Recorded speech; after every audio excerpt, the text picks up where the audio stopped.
할렐루야. 저는 이 다윗이 쓴 이 시편 23편은 이 150편의 시편들 중에서 가장 잘 알려진 그런 시편일 것입니다. 이 설교의 황태자라고 불렸던 19세기 영국의 찰스 스펄전 목사님은 이 시편 23편을 이 시편의 노래들 가운데 이 가장 귀한 진주라고 그렇게 극찬을 했습니다. 자, 그래서 이 시편 23편은 이 지금까지 이 많은 사람들에게 읽혀졌고 또 암송되어졌고 또 사람들에게 평안과 기쁨을 주는 그런 시편으로 많은 사랑을 받아오고 있습니다. 자, 그러나 이 시편 23편에 나오는 이 평화롭고 그리고 아름다운 표현과는 달리 사실 이 다윗의 삶은 그렇지가 않았어요. 이 다윗은 목동으로 태어나서 이 따뜻한 집이 아니라 이 비바람이 몰아치는 자연 속에서 이 양과 가축들을 돌보며 자랐습니다. 자신의 아버지와 형제들에게도 인정받지 못하는 그런 어린 시절을 보냈어요. 자, 그리고 젊어서는 이스라엘의 왕이었던 사울로부터 이 미움과 시기를 받았고 또 10년이 넘는 오랜 시간 동안 이 생명을 지키기 위해서 이 강야와 동굴로 이 도망을 다녀야만 했습니다. 그러니까 평생 동안 많은 전쟁들을 치르고 또 사건들로 인해서 이 잠시 앉아서 쉬는 것조차 이 불가능한 그런 힘든 인생을 살아왔습니다. 자, 특별히 이 시편 23편을 쓸 때 다윗은 이 노년의 삶을 살고 있었는데, 자, 그때가 그의 인생 가운데 이 가장 비참한 그런 순간이었어요. 자, 왜냐하면 이 아들 압살롬의 반란으로 이 예루살렘 성을 빼앗기고 그리고 도망을 칠 수밖에 없었기 때문입니다. 그러니까 젊은 시절에 사울 왕을 피해서 도피 생활을 했던 다윗이 이제 이 노년이 되어서 다른 사람도 아닌 이 자신의 아들을 피해서 또다시 도피 생활을 해야 하는 그런 아주 비참한 그런 처지가 되어버렸던 것입니다. 자신의 인생에서 가장 힘든 상황 속에서 이 다윗은 지난 날들을 돌아보면서 이 하나님을 찬양을 했어요. 자, 그 찬양이 바로 오늘 우리가 함께 읽은 바로 이 시편 23편의 말씀입니다. 자, 이 시편 23편이 다른 시편들보다도 더 감동적인 것은 자, 이것이 단순히 아름다운 언어와 표현으로 이루어진 시가 아니라 바로 이 다윗의 삶이 녹아져 내려 있는 그런 진실한 바로 그의 삶의 이 고백이기 때문입니다. 자, 저는 오늘 이 시편 23편을 가지고 이 다윗의 감사라는 제목으로 말씀을 함께 나누려고 합니다. 자, 다윗은 1절에서 여호와는 나의 목자시니 내게 부족함이 없다라고 그렇게 고백을 합니다. 또한 5절 말씀에서는 내 잔이 넘치나이다 라고 그렇게 고백을 합니다. 자, 이것은 이 잔의 포도주가 이 가득해서 이 잔 위로 흘러 넘치는 것을 의미합니다. 자, 이 다윗은 포도주가 차서 넘치듯이 이 넘치는 감사를 바로 하나님께 올려드리고 있는 것이에요. 자, 이렇게 힘든 상황 속에서 다윗은 이 어떻게 넘치는 그런 감사를 하나님께 드릴 수가 있었을까요? 자, 이제 우리가 다음 주일이면 이 추수감사 주일입니다. 우리가 이 한 해를 돌아보면서 하나님의 은혜에 감사하는 아주 귀한 그런 시간이에요. 자, 오늘 이 말씀을 통해서 이 다윗의 넘치는 감사를 우리가 함께 살펴보고 또 우리도 다음 주일에 이 다윗과 같이 넘치는 그런 감사를 하나님께 올려드릴 수 있기를 주의 이름으로 간절히 축원합니다. 자, 첫 번째로 이 다윗은 이 하나님께서 나를 인도하셨습니다라고 그렇게 감사를 드렸어요.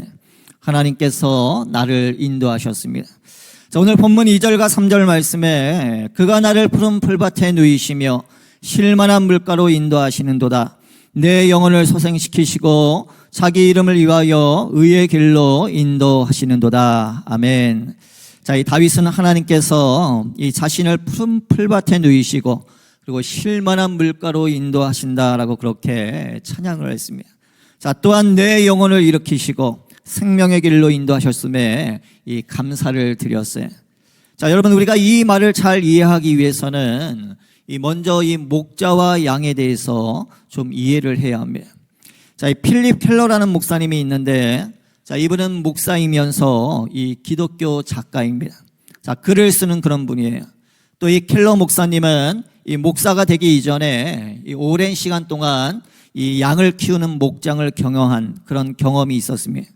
자, 그래서 이분이 그 경험을 바탕으로 이 목자가 바라본 시편 23편이라는 그런 책을 썼어요.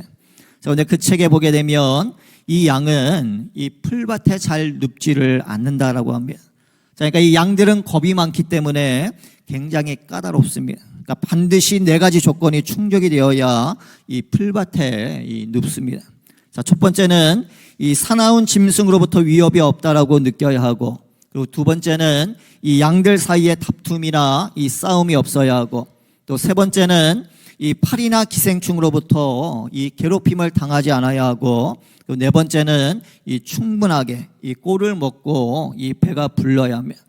자, 이러한 4가지 조건들이 다 만족이 되어야만 이 양들은 이 푸른 풀밭에 눕는다라고 합니다. 즉 양들은 이 두려움, 다툼, 그리고 해충, 그리고 배고픔의 문제가 다 해결되어야만 이 비로소 이 만족감을 가지고 그러니까 눕게 된다라고 하는 것이. 자, 이 켈러 목사님에 따르면 이렇게 이 까다로운 양들에게 이 만족감과 충족감을 주어서 이 푸른 풀밭에 눕게 할 수 있는 사람들은 이 목자밖에 없다라고 하는 겁니다. 자, 그러니까 이 목자는 나쁜 짐승들을 쫓아내므로 이 양들에게 두려움이 아닌 그런 안정감을 가져다 줍니다. 또한 목자는 양떼들끼리 다투고 싸우는 것을 중단시키고 또 이 양떼들 사이에 이 평화를 가져다 준다라고 하는 것이.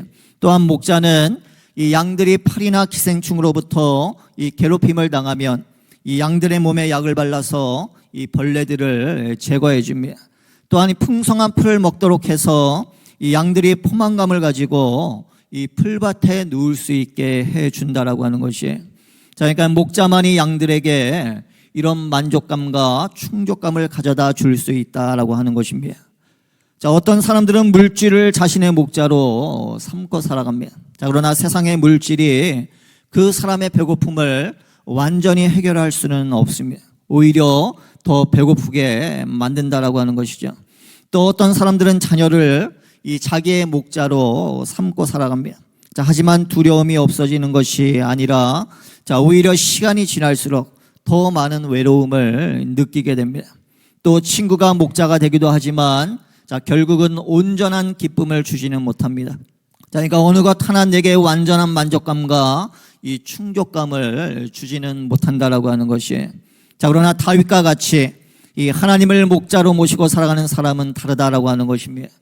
목자가 양을 풀밭에 눕게 하듯이 이 하나님으로 인해서 바로 이런 만족감과 또 충족감을 누리며 살아가게 된다라고 하는 것이에요. 자, 성경을 보면 이 예수님을 만나기 이전에 바울은 그 채워지지 않는 그 마음으로 인해서 정말 쉴 새 없이 정신없이 그리스도인들을 잡으러 다녔어요. 자, 그러나 그가 예수님을 만나고 그 예수님을 자기의 삶 가운데 모신 이후에는 이 전혀 다른 그런 삶을 살게 된 것을 보게 됩니다. 자, 바울은 빌립보서 4장 11절 말씀에서 어떠한 형편이든지 나는 자족하기를 배웠다라고 그렇게 고백을 합니다. 자, 그리고 나아가서 19절 말씀에선 이렇게 선포를 합니다. 나의 하나님이 그리스도 예수 안에서 영광 가운데 그 풍성한 대로 너의 모든 쓸 것을 채우시리라. 아멘. 자, 여러분 올 한 해 여러 가지 일들이 있었겠지만 자, 그럼에도 불구하고 나름대로 푸른 풀밭에 누울 수 있는 은혜를 누리며 여러분들 살지 않으셨습니까? 넘치도록 여유 있는 삶은 아니었지만 부족함이 없이 나름대로 그런 만족하는 삶을 여러분들 살아오지 않으셨습니까? 목자 되신 주님께서 바로 저와 여러분들을 푸른 풀밭으로 인도해 주셨기 때문입니다. 선한 목자 되시는 하나님은 우리를 푸른 풀밭에 누이셨을 뿐만이 아니라 바로 쉴만한 물가로 인도해 주셨어요. 자, 오늘 본문에서 말하는 이 쉴만한 물가란 이 잔잔한 물가를 말하는 것이에요. 자, 여러분 이 양들은 이 물이 급하게 흐르는 곳에는 곳에서는 이 물을 마시려고 하지를 않습니다. 그러니까 그러니까 양들이 헤엄을 잘 치지 못할 뿐더러 이 털이 물에 젖으면 이 몸이 무거워져서 바로 이 물에 빠질 수가 있기 때문입니다. 자, 그래서 양은 본능적으로 이 물이 험하게 급히 흐르는 그런 경류에는 이 가려고 하지를 않는다라고 하는 거예요. 자, 근데 목자는 그것을 알고 이 급하게 물이 흐르는 그런 곳에서는 이 물길을 만들어서 물을 옆으로 끌어들인 다음에 그리고 돌로 울타리를 만들어서 그 물을 이 잔잔하게 만들어줘요. 자, 그래야 양들이 이 안심하고 바로 이 물을 먹을 수가 있기 때문입니다. 자, 이 다윗은 자신의 인생을 통해서 이 쉴만한 물가로 인도하시는 하나님의 은혜를 경험을 했습니다. 자, 이것은 언제나 편안하고 조용한 길로 나를 인도하셨다라고 하는 것이 아니에요. 급한 물살 속에서도 주님이 나를 위해서 쉴 수 있는 그런 물길을 내어주시고 또 돌을 세워서 바로 나를 둘러주셨다라고 하는 것입니다. 자, 우리가 올 한 해를 돌아볼 때 우리가 큰 시련의 파도 앞에서 놀란 적은 없으십니까? 견디기 힘든 그런 시련이 그 태풍에 몰아치지는 않으셨습니까? 자, 그러나 지금 생각해보면 주님께서 늘 나를 위해서 이 쉴만한 물가를 만들어 주셨어요. 나를 위해서 바로 울타리를 채워 주셨습니다. 자, 요한복음 14장 27절에서 예수님은 제자들을 세상 가운데 보내시면서 이렇게 말씀을 하셨습니다. 평안을 너희에게 끼치노니 곧 나의 평안을 너희에게 주노라. 내가 너희에게 주는 것은 세상이 주는 것과 같지 아니하니라. 너희는 마음에 근심하지도 말고 두려워하지도 말라. 아멘. 자, 우리 사랑하는 성도 여러분, 자, 비록 우리는 연약하고 두려워했지만, 자, 주님께서는 우리에게 바로 하늘의 평안을 우리에게 주셨어요. 나와 나의 가정을 푸른 풀밭과 그리고 쉴만한 물가로 인도하셨습니다. 자, 그랬기 때문에 지금까지 하루하루를 우리는 평안한 가운데 잘 지내올 수가 있었던 것입니다. 자, 바라기는 돌아오는 이번 추수감사주일에는 이 다윗과 같이 이 하나님의 인도하심을 기억하며 그런 넘치는 감사를 올려드리는 그런 우리 모두가 되어지기를 주의 이름으로 간절히 축원합니다. 자, 이 하나님의 인도하심에 대해 감사한 다윗은 이 두 번째로 이 하나님께서 나를 안위하셨습니다라고 그렇게 감사를 했습니다. 하나님께서 나를 안위하셨습니다. 자, 오늘 본문 4절 말씀에 내가 사망의 음침한 골짜기로 다닐지라도 해를 두려워하지 않을 것은 주께서 나와 함께 하심이라. 주의 지팡이와 막대기가 나를 안위하시나이다. 아멘. 자, 주께서 나와 함께 하심이라. 나를 안위하시나이다. 자, 이 말씀을 보면 자, 다윗은 여호와께서 나를 안위하신다라고 그렇게 고백을 합니다. 자, 우리가 영어 성경에 보면 이 안위하신다라는 말이 이 comfort me라는 그런 말로 되어 있어요. 자, 그러니까 이 안위하시다라는 말을 사전에서 찾아보니까 이 보호하신다라는 말과는 그 의미가 좀 달랐어요. 이 안위하신다라는 단어의 사전적인 뜻은 이 용기를 준다. 그러니까 encourage 하는 겁니다. 용기를 준다. 그리고 확신으로 채우다라는 그런 뜻이에요. 자, 이 알렉산더 맥클라렌이라고 하는 이 19세기 유명했던 영국의 명설교자가 있었어요. 자, 그 목사님께서 이 시편 23편의 그 안위하신다라는 의미를 설명하면서 이 다음과 같은 자기의 어린 시절 일화를 나누었어요. 자, 그분이 목사가 되기 전에 16살이라는 어린 나이로 이 글래스코라고 하는 작은 도시에서 이 첫 직장 생활을 시작을 하게 되었습니다. 주중에는 글라스코에서 하숙 생활을 하고 그 주말에는 이 부모님과 함께 살았던 그런 시골집에 돌아와 지냈어요. 자, 근데 그의 집은 이 직장에 있는 글라스코로부터 약 10km 정도가 떨어진 그런 곳에 있었습니다. 자, 그리고 이 글라스코와 그의 집 사이에는 이 깊은 협곡이 있었습니다. 자, 그리고 그 계곡 안에 이 공동묘지가 있었는데 이 아주 오래전부터 사람들은 그곳에 이 귀신들이 산다라고 그렇게 말하고 있었어요. 자, 근데 이 맥클라렌은 이 낮에도 홀로 그것을 지나가는 것이 두려웠습니다. 특히 한밤중에 그것을 홀로 지나간다라고 하는 것은 이 생각조차 하지 못했던 그런 일이에요. 자, 그런데 어느 월요일 아침에 이제 집에서 나와서 이 글라스코로 출근하려는데 이 그에게 아버지가 말하는 거예요. 토요일 직장이 다 끝나면 토요일 밤에는 꼭 집에 돌아와서 잠을 자야 한다. 자, 근데 그 주 토요일 저녁에 이 직장에서 회식이 있기 때문에 이 맥클라렌은 이 직장에서 회식을 하고 그날 저녁에 하숙집에서 자고 다음날 아침 일찍 이 집에 오려고 생각을 하고 있었던 거예요. 자, 왜냐하면 이 한밤중에 공동묘지가 있는 그 협곡을 지나오는 것이 이 굉장히 두려웠기 때문입니다. 자, 그런데 그의 아버지는 말하기를, 얘야, 너는 토요일 저녁에 아직까지 한 번도 밖에서 잠을 잔 적이 없지 않니? 난 토요일 저녁에 꼭 너를 보고 싶구나. 그러니 토요일 저녁에는 늦게라도 꼭 집에 돌아오거라. 자, 이렇게 말하는 거예요. 자, 이런 아버지의 말에 이 맥클라렌은 할 수 없이 이 토요일 저녁에 제가 늦게라도 돌아오겠습니다 라고 그렇게 대답을 하고 갔습니다. 자, 그 한 주간 계속해서 그가 이 직장에서 일하면서 이 토요일 저녁에 그 무서운 협곡을, 공동묘지를 혼자 지나갈 생각을 하면서 막 두려움에 떨었어요. 자, 그리고 토요일 저녁에 회식이 다 끝나고 이 자기 물건을 챙겨서 그가 공동묘지가 있는 그 협곡을 그 밤에 혼자 걸어가기 시작을 합니다. 자, 용기를 내기 위해서 막 찬송을 부르면서 걸어갔어요. 한참 앞만 보고 걸어가다가 이 문득 옆을 봤더니 이 공동묘지가 딱 보이는 거예요. 그러니까 너무 두려운 생각이 들어서 이 하숙집으로 방향을 돌려서 다시 뛰어가고 싶었습니다. 자, 게다가 저 앞에서 누가 자기를 향해서 이 걸어오는 것 같은 그런 발자국 소리가 막 들리기 시작을 하는 거예요. 자, 그는 하숙집을 향해 뛰어가려고 방향을 막 돌렸습니다. 자, 그런데 순간적으로 갑자기 멈춰서는 거예요. 자, 왜냐하면 그 발자국 소리가 잘 들어보니까 이 뭔가 익숙한 그런 소리였던 거예요. 그러니까 어둠 속에서 그를 향하여 걸어오는 그 발자국 소리는 바로 그의 아버지의 이 발자국 소리였습니다. 그러니까 아버지는 아들이 협곡을 홀로 걷는 것을 두려워할 것을 알고 그러니까 이 아들을 이 마중 나왔던 겁니다. 자, 그리고 아버지는 그에게 내가 너무 보고 싶어서 내가 마중 나왔단다 라고 그렇게 말했습니다. 자, 그리고 아버지와 함께 아들이 이 어깨를 나란히 하고 그렇게 공동묘지를 통과를 했습니다. 아버지와 함께 걸어가는 이 맥클라렌에게는 이 더 이상 이 두려움이 없었어요. 자, 이 아버지가 아들과 함께 나란히 걸어가는 것. 자, 이것이 바로 이 아니하신다라는 단어의 그런 의미다라고 하는 것이에요. 그러니까 단순히 어떤 환난과 시련으로부터 나를 건져주시고 그것들을 없애주는 것이 아닙니다. 환난과 시련 속에서 함께 계심으로 내게 용기를 불어넣어 주시고 두려움 없이 걸어갈 수 있도록 해주시는 것이 바로 우리 여호와의 이 아니하심이다라고 하는 것입니다.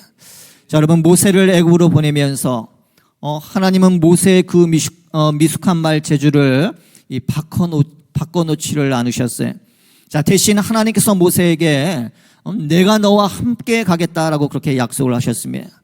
또 이사야서 51장 12절 말씀에 보게 되면 이 세상으로 인해 두려워 떠는 이스라엘 백성들에게 하나님이 이렇게 말씀을 합니다. 너희를 위로하는 자는 나 곧 나이니라. 너는 어떠한 자이기에 죽을 사람을 두려워하며 풀같이 될 사람의 아들을 두려워하느냐. 자, 우리를 위로하시는 하나님께서 그러니까 우리와 함께 계시는 줄로 믿습니다. 자, 그렇기 때문에 우리가 두려워해야 할 것은 바로 이 세상이 아니다라고 하는 것이에요. 자, 사도 바울도 고린도후서 1장에서 우리가 이 믿고 따르는 하나님이 바로 이 모든 위로의 하나님이다라고 그렇게 말을 합니다. 자, 그리고 하나님의 위로에 대해서 우리에게 이렇게 말씀해요. 고린도후서 1장 4절 5절 말씀에 우리의 모든 환난 중에서 우리를 위로하사 우리로 하여금 하나님께 받는 위로로서 모든 환난 중에 있는 자들을 능히 위로하게 하시는 이시로다. 그리스도의 고난이 우리에게 넘친 것 같이 우리가 받는 위로도 그리스도로 말미암아 넘치는도다. 아멘. 자, 우리 사랑하는 성도 여러분, 자, 비록 올 한 해가 넉넉하거나 순탄하지는 않았지만, 자, 바울의 이 고백처럼 하나님의 안위하심이 넘치는 그런 한 해를 여러분들 보내지 않으셨습니까? 두려워하지 말라. 내가 너와 함께함이라고 말씀하신 그 하나님께서 나와 함께 하셨고, 놀라지 말라. 나는 내 하나님이 되리라 말씀하신 그 하나님이 또한 내 하나님이 되어주셨고, 내가 너를 굳세게 하리라. 참으로 너를 도와주리라. 참으로 나의 오른손으로 너를 붙들리라 말씀하신 그 하나님이 나를 붙잡아 주신 줄로 믿습니다. 자, 이처럼 하나님께서 이 나를 안위하셨다라고 하는 것을 기억하고 이번 돌아오는 추수감사주일에는 그 어느 때보다 넘치는 감사를 하나님께 올려드리는 그런 우리 모두가 되어지기를 주의 이름으로 간절히 축원합니다.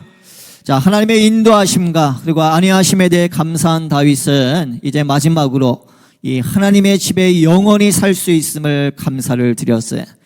자, 오늘 본문 6절의 말씀 우리 한번 같이 읽어보도록 하겠습니다. 6절 말씀. 내 평생의 선하심과 인자심이 반드시 나를 따르리니 내가 여호와의 집에 영원히 살리로다. 아멘. 자, 내가 여호와의 집에 영원히 살리로다. 자, 여러분, 다윗은 비록 지금 이 예루살렘 성을 떠나서 도망치고 있지만, 자, 결국은 이 하나님께서 자신을 이 예루살렘 성과 그리고 성전으로 돌아올 수 있게 해 주시라고 그렇게 확신을 했다라고 하는 것이에요. 자, 하지만 이 고백은 단순히 이 예루살렘 성과 성전으로 돌아가는 것만을 의미하지를 않습니다. 자, 오늘 말씀을 보면 다윗은 이 영원히 살리로다라는 말을 통해서 이 그가 바라보고 있는 것이 이 궁극적으로 바로 이 영원한 하나님의 나라라고 하는 것을 그는 고백을 하고 있는 것이에요. 즉, 이 땅에서만이 아니라 그러니까 죽음 이후에도 하나님이 계신 곳에서 이 영원히 함께 살아갈 것을 생각하면서 그런 힘든 상황 속에서도 넘치는 감사를 그러니까 하나님께 올려드리고 있다라고 하는 것이에요. 자, 여러분, 미국에서는 이 추수감사주일이 가장 큰 명절 중에 하나입니다. 자, 그래서 이 추수감사주일에는 이 모든 학교가 다 브레이크를 해요. 가을 방학을 합니다. 추수감사절 가을 방학을 해서 이 학생들이 일주일 또는 2주 동안 이 방학을 즐기게 됩니다.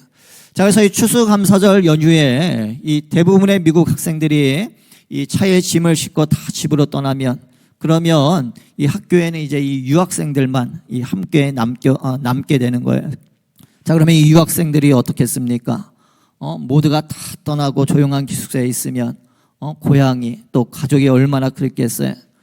그러니까 저도 처음에 미국에 가서 이런 시즌이 되면 한국이 많이 그리웠는데 그래서 한 번은 제가 처음에 이제 미국 가서 ESL 가정을 할 때 이 추수감사 주일 시즌에 이 혼자 지내는 우리 한국 유학생들을 집으로 초대해서 같이 음식을 만들어서 먹으면서 그 시간을 보낸 적도 있었어요.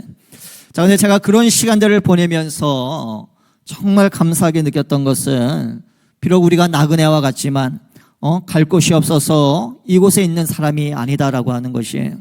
만약에 제가 정말 갈 곳이 없어서 그냥 그곳에 홀로 남겨졌다면 아마 제 마음이 굉장히 힘들었을 것 같아요.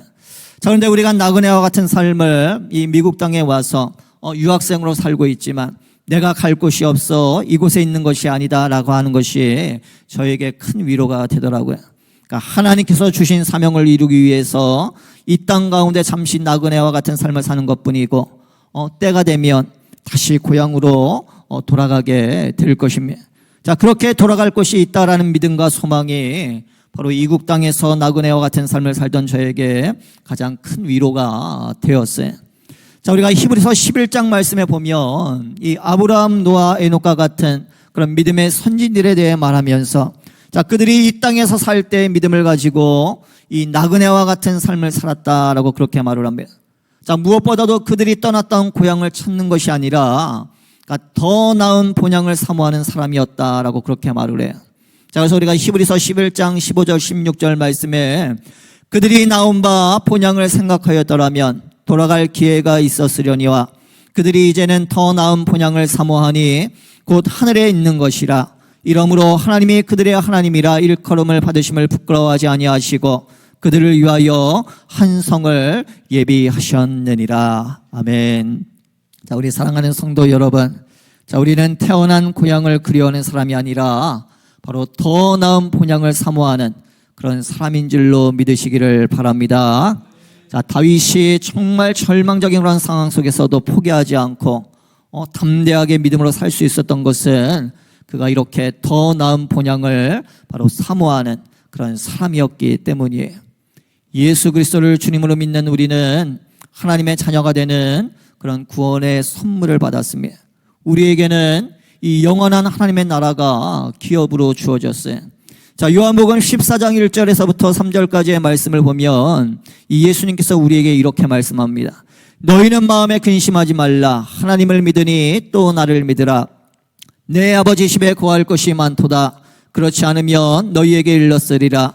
내가 너희를 위하여 거처를 예비하러 가노니 가서 너희를 위하여 거처를 예배하면 내가 다시 와서 너희를 내게로 영접하여 나 있는 곳에 너희도 있게 하리라. 아멘.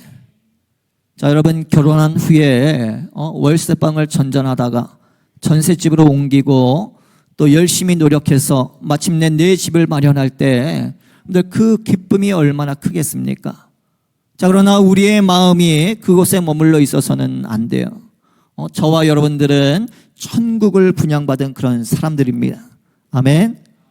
그러니까 이 땅에서의 삶과 비교할 수 없는 정말 영원한 생명과 기쁨이 우리에게 보장되어 있다라고 하는 것이, 그러니까 그곳에서 하나님과 영원히 함께 살 수 있다라고 하는 것이 그러니까 얼마나 귀한 일이겠습니까? 다윗과 같이 내가 여호와의 집에 영원히 함께 할 수 있다라고 하는 것만으로 우리가 넘치는 감사를 바로 하나님께 드릴 수 있는 줄로 믿습니다. 자, 바라기는 이번 추수 감사주일에는 다른 어떤 것이 아니라 여호와의 집을 바라보며 감사할 수 있는 그런 우리 모두가 되어지기를 주의 이름으로 간절히 축원합니다. 자, 한 가지 예화만 말씀드리고 말씀을 맺겠습니다. 자, 어느 목사님이 이웃에 있는 교회 설교를 부탁을 받았어요. 자, 그리고 설교를 하기로 하고 이제 날짜가 거의 되어갈 무렵에 그 교회 전도사님에게 전화가 왔습니다. 이제 다음 주 예배 주보를 만드는데 목사님 설교 본문과 제목을 알려달라고 하는 거였어요. 자, 그래서 목사님이 본문은 시편 23편 1절부터 6절까지입니다 라고 말하자 전도사님은 그대로 되뇌이며 제목은요? 라고 그렇게 물었어요. 자, 목사님은 제목은 여호와는 나의 목자시니 라고 대답을 했어요. 자, 전도사님은 여호와는 나의 목자시니 라고 받아 적으면서 그 다음에는요? 라고 물었습니다. 자, 그래서 목사님이 그거면 됐지 뭐가 필요해? 라고 말씀하셨어요. 자, 그래서 전도사님이 알겠습니다 목사님, 그럼 다음 주일에 뵙겠습니다 하고 인사를 하고 전화를 끊었어요. 자, 이제 이 약속한 날이 되어서 이 목사님이 준비한 설교 원고를 가지고 이 설교하러 그 교회에 가셨어요. 전도사님이 건네주는 주보를 가지고 자리에 앉아서 이 기도하고 나서 이 주보를 펼쳐보는 겁니다. 이 예배의 순서를 확인하고 이 준비하기 위해서 주보를 보다가 이 목사님이 깜짝 놀랐어요. 성경 본문은 시편 23편 1절부터 이 6절까지 적혀 있는데, 자, 그 다음에 오늘 설교의 제목이 이렇게 기록이 되어 있었어요. 여호와는 나의 목자시니 그거면 됐지 뭐가 필요해. 아멘. 자, 여러분 동의하셔서 그렇게 웃으시는 거죠. 여러분 얼마나 감사합니까? 얼마나 감사해요. 세상의 사람들이 여호와가 나의 목자이심으로 인하여서 감사할 수 없는 사람은 아무리 많은 조건이 있어도 온전한 감사를 하나님께 드릴 수가 없습니다. 자, 그러나 여호와가 나의 목자이심으로 그것 하나만으로 감사할 수 있는 사람은 바로 이 다윗과 같이 어떤 상황 속에서도 하나님께 넘치는 감사를 드릴 수가 있는 것이에요. 자, 우리 여러분 이번 한 주간 시편 23편을 통해서 이 나의 목자 되신 여호와께서 나를 인도하시고 또 나를 안위하시며 나와 영원히 함께 계신다라는 것을 깊이 묵상할 수 있기를 바랍니다. 자, 그래서 돌아올 그 주일에 있을 그 추수감사 주일 예배에는 우리가 정말 넘치는 감사로 하나님께 감사를 올려드리는 그런 우리 모두가 되어지기를 주의 이름으로 간절히 축원합니다. 축원합니다.